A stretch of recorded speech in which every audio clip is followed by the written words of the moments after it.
नमस्कार। देश की सबसे बड़ी कोर्ट सुप्रीम कोर्ट, वो जगह जो पूरे देश के करोड़ों लोगों के न्याय पाने की आखिरी उम्मीद है। लेकिन क्या हो जब उसी न्याय के मंदिर में देश के सबसे बड़े जज यानी सीजीआई पर ही हमला हो जाए। जी हां, 6 अक्टूबर 2025 को एक ऐसी ही चौंकाने वाली घटना हुई। इस वीडियो में हम जानेंगे कि आखिर उस दिन क्या हुआ और इस घटना को अंजाम देने वाला व्यक्ति कौन था और उसने ऐसा क्यों किया। साथ ही इसके लीगल कॉन्सिक्वेंसेस क्या हैं और इस घटना के बाद में पुलिस और सुप्रीम कोर्ट ने क्या एक्शन लिया और वकीलों की सबसे बड़ी संस्था BCI bar council of India ने क्या एक्शन लिया। तो इन सब पर एक एक करके हम बात करते हैं। सबसे पहले बात करते हैं कि आखिर हुआ क्या। देखिए, 6 अक्टूबर 2025 को सीजेआई गवाई और जस्टिस विनोद चंद्रन जो हैं लगभग 11:30 बजे एक मामले की सुनवाई कर रहे थे। उसी समय 71 साल के एक वकील राकेश किशोर ने अपना जूता निकालकर चीफ जस्टिस की ओर फेंकने का प्रयास किया। हालांकि उसे सिक्योरिटी पर्सनल वहां पे जो थे उन्होंने उसे पकड़ लिया और उसे कस्टडी में ले लिया गया। और ये जो राकेश किशोर नाम का व्यक्ति था, ये सुप्रीम कोर्ट बार एसोसिएशन में रजिस्टर्ड एक एडवोकेट था। तो यानी कि वो एक वकील था जिसने इस पूरी घटना को अंजाम दिया। तो सवाल ये उठता है कि 71 साल के एडवोकेट राकेश किशोर ने ऐसा क्यों किया। मीडिया रिपोर्ट्स और पुलिस को दिए गए बयान के अनुसार जो राकेश किशोर एडवोकेट है उसने 16 सितंबर को सीजीआई गवाई ने एक पिटीशन की सुनवाई करते हुए खजुराहो टेम्पल में ये जो विष्णु भगवान की मूर्ति है इसके नवनिर्माण करने और पूजा के अधिकार की मांग करने वाली याचिका को खारिज कर दिया था। और उसे खारिज करते समय सीजीआई ने कुछ टिप्पणियां की थी। वो जो पीआईएल फाइल की गई थी उसको पब्लिक इंटरेस्ट लिटिगेशन न बता के उसको पब्लिसिटी इंटरेस्ट लिटिगेशन बताते हुए उन्होंने कहा था कि देखिए, आप यदि आप भगवान विष्णु का खुद को भक्त कहते हैं तो भगवान के पास जाइए और प्रार्थना कीजिए कि शायद वो कुछ करें। तो इस प्रकार का ये स्टेटमेंट इन्होंने यहाँ दिया था सीजीआई गवाई ने 16 सितंबर को। हालांकि इसके बाद काफी विवाद हुआ था और बाद में एक तरीके से कहें तो उन्होंने माफी भी मांग ली थी। हालांकि जजेस को देखिए, इस प्रकार की किसी की धार्मिक आस्था को आहत करने वाली टिप्पणियां करने से बचना चाहिए। लेकिन हालांकि ये एक ऑर्बिटर डिक्टा होती हैं जो सामान्य बातचीत का एक का भाग होती हैं। हालांकि इस पर काफी विवाद हुआ था। तो इसी चीज से ये जो राकेश किशोर नाम के व्यक्ति था एडवोकेट, ये दुखी था और जाते जाते ये उच्चारित करके गया कि भाई सनातन धर्म का अपमान हिंदुस्तान नहीं सहेगा। तो इस प्रकार से ये पूरी घटना हुई थी।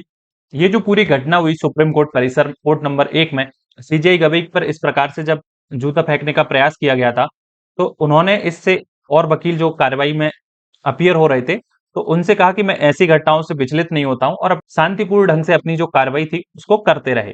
अब इस पूरी घटना का हम लीगल एनालिसिस करते हैं। तो देखिए, इस प्रकार की यदि कोई घटना होती है तो इसको कोर्ट के अवमानना यानी कि कंटेम्प्ट ऑफ कोर्ट माना जाता है। और कंटेम्प्ट ऑफ कोर्ट एक्ट है 1971 का, जिसके अंतर्गत दो प्रकार की जो है अपमान होता है। एक सिविल अपमान होता है और दूसरा होता है आपका क्रिमिनल कंटेम्प्ट। क्रिमिनल कंटेम्प्ट में जैसे ये वाली जो घटना हुई थी, इसमें आप देखेंगे कि कोई भी व्यक्ति यदि न्यायालय को कलंकित करता है या उसकी प्रवृत्ति उसे कलंकित करने की है अथवा जो उसके प्राधिकार को अवनत करता है, नीचे दिखाता है, जिनकी प्रवृत्ति उसे अवनत करने की है, तो इस प्रकार का कोई कंडक्ट होता है तो उसे क्रिमिनल कंटेम्प्ट ऑफ कोर्ट माना जाता है। इसके साथ ही भारतीय न्याय संहिता के सेक्शन 132 और 267, 132 में है कि यदि कोई भी व्यक्ति लोक कर्तव्य अपना कर रहा है, पब्लिक ऑफिसर, उसकी ड्यूटी में यदि वायलेशन करता है, उस पर आपराधिक बल का प्रयोग करता है, तो वहां पर ये सेक्शन लगता है जिसमें 2 साल तक की सजा है। और 267 के अंदर हम बात करें तो 267 उस कंडीशन में लगता है कि यदि कोई भी लोक सेवक न्यायिक कार्यवाही में लगा हुआ है, न्यायिक कार्यवाही में बैठा हुआ है, उसको अपमान करने के आशय से या उसके कार्य में विघ्न डालने के आशय से कोई कार्य करता है, तो वहां पे उसको 6 माह तक का सादा कारावास और 5,000 रुपए तक का फाइन इस सेक्शन के अंतर्गत हो सकता है। वहीं देखिए, कंटेम्प्ट ऑफ कोर्ट के अंदर हम बात करें तो सेक्शन 12 कंटेम्प्ट ऑफ कोर्ट की पनिशमेंट बताती है, जिसमें 6 माह तक का कारावास हो सकता है और 2,000 रुपए तक के जुर्माने का प्रावधान है या दोनों से दंडित किया जा सकता है। तो इस प्रकार से जो एक्ट रहा है एडवोकेट राकेश किशोर का, तो ये पूरा मामला जो है इन सेक्शन के अंतर्गत डील करता है। देखिए, सेक्शन 14 जो है कंटेम्प्ट ऑफ कोर्ट की प्रोसीडिंग की बात करता है। यदि सुप्रीम कोर्ट या हाई कोर्ट के सामने इस प्रकार का कंटेम्प्ट किया जाता है तो वहां पे कोर्ट को ये लगता है, हाई कोर्ट या सुप्रीम कोर्ट को, कि किसी व्यक्ति ने उसकी उपस्थिति में अपमान का दोषी है, तो वो व्यक्ति को कस्टडी में ले सकता है और उस पर यह आरोप लगा सकता है कि भाई उस पर कंटेम्प्ट ऑफ कोर्ट की उसको जानकारी देगा और उस पर जो है प्रतिवाद करने का उसको अवसर देगा, यानी कंटेम्प्ट ऑफ कोर्ट का केस बना सकता है। ठीक है, इस प्रकार से ये चीजें थी। पर इस मामले में क्या हुआ, इस मामले में जो जज थे उन्होंने कहा कि देखिए इस प्रकार की जो कार्रवाई हुई है उससे मुझे कोई फर्क नहीं पड़ता, यानी मैं उससे कोई डिस्ट्रैक्ट नहीं होता, और अपनी जो कार्रवाई है शांतिपूर्ण ढंग से उन्होंने जारी रखी। इंडियन एक्सप्रेस की रिपोर्ट के अनुसार देखें तो जो सीजेआई है, चीफ जस्टिस ऑफ इंडिया, उन्होंने सुप्रीम कोर्ट की जो रजिस्ट्री है उसको ये डायरेक्ट किया कि जो एडवोकेट है उसके अगेंस्ट में कोई भी एक्शन नहीं लिया जाए। तो इस प्रकार से सुप्रीम कोर्ट ने कोई भी एक्शन उस एडवोकेट पर नहीं लिया और पुलिस ने उसे अरेस्ट किया था, कस्टडी में लिया पूछताछ करने के बाद, क्योंकि कोई एफआईआर या कोई एक्शन की कोई चीज यहाँ पर सुप्रीम कोर्ट या सुप्रीम कोर्ट की रजिस्ट्री की ओर से नहीं की गई थी, इसलिए उसे छोड़ दिया। तो ऐसी कंडीशन में भले ही सुप्रीम कोर्ट और पुलिस ने कोई कार्रवाई नहीं की हो, लेकिन वकीलों की सबसे बड़ी संस्था बार काउंसिल ऑफ इंडिया ने एक्शन लिया है। जो राकेश किशोर एडवोकेट हैं, जिनका लाइसेंस जो है तुरंत प्रभाव से सस्पेंड कर दिया है। जो एडवोकेट होते हैं प्रैक्टिस करने के लिए कोर्ट में एक लाइसेंस मिलता है, तो उस लाइसेंस को सस्पेंड कर दिया है और ये कहा सस्पेंशन के दौरान वो भारत के किसी भी कोर्ट, ट्रिब्यूनल, अथॉरिटी और फोरम के सामने वो किसी भी प्रकार की वकालत नहीं कर पाएंगे। और हालांकि उन्हें, और जब तक कोई अगला ऑर्डर इनके द्वारा बार काउंसिल ऑफ इंडिया के द्वारा पास नहीं कर दिया जाता है, तब तक ये सस्पेंड रहेंगे और इसकी कॉपी जो है सभी कोर्ट्स को सर्व कर दी गई है।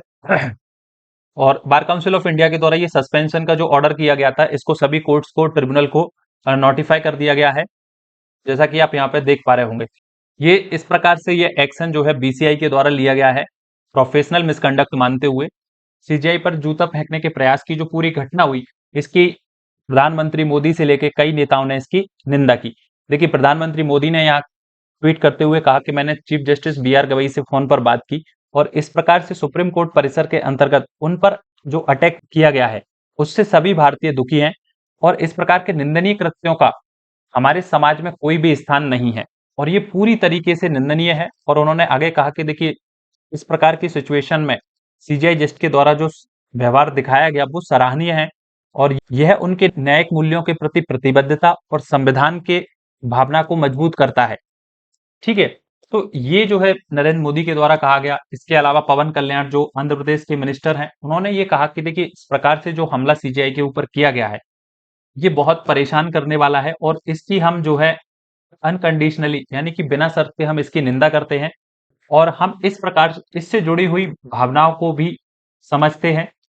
लेकिन जो रास्ता अपनाया गया था, जो भटकाव वाला रास्ता अपनाया गया, ये धर्म का उल्लंघन है और सनातन ज्ञान के अंतर्गत व्यवहार यानी कानून का पालन और संविधान को सर्वोच्च माना जाता है।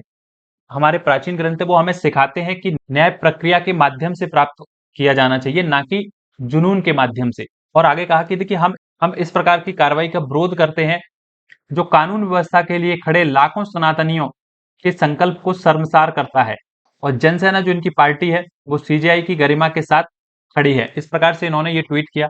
वही राहुल गांधी जो विपक्ष के नेता हैं, लीडर ऑफ अपोजिशन है, उन्होंने भी ये कहा कि देखिए इस प्रकार से जो ये सीजेआई के ऊपर अटैक किया गया है, ये उनके ऊपर अटैक नहीं है बल्कि ये जुडिशरी की डिग्निटी और संविधान की स्पिरिट पर हमला है और इस प्रकार के इंसिडेंट का हमारे देश में कोई स्थान नहीं है और इसकी निंदा की जानी चाहिए। ठीक है, इस प्रकार से कई और लीडर्स ने भी यहाँ पे इस पूरी घटना की निंदा की है। लास्ट में देखो मैं यही कहूंगा कि व्यक्तिगत मतभेद अपनी जगह है, लेकिन संवैधानिक संस्थाओं पर हमला करना सीधे तौर पर संविधान और हमारे लोकतंत्र की नींव को कमजोर करता है। हमें ये बात याद रखनी चाहिए कि जब भी हमारे आम नागरिक के साथ में अन्याय होता है तो वो किसी नेता या किसी व्यक्ति के पास नहीं जाता है, बल्कि जाता है तो न्यायालय यानी कोर्ट, और कोर्ट ही उसकी आखिरी उम्मीद होती है। तो इन तमाम संस्थाओं का सम्मान करना हम सभी का कर्तव्य है और इस प्रकार के जो कृत्य किए जाते हैं ये ना केवल हमारे देश और संवैधानिक संस्थाओं को शर्मसार करते हैं बल्कि हमारे धर्म को भी शर्मसार करती हैं। यदि आपके किसी व्यक्ति के साथ वैचारिक मतभेद है, भले ही वो संवैधानिक संस्था में बैठा व्यक्ति क्यों ना हो, तो उसका विरोध करने का तरीका भी कानून के अनुसार, विधि के अनुसार, विहित प्रक्रिया के अनुसार ही होना चाहिए। और इस पूरी घटना पर आपकी क्या राय है नीचे कमेंट सेक्शन में जरूर बताना और ऐसे ही लीगल इंफॉर्मेशन के लिए चैनल को सब्सक्राइब जरूर कर लेना।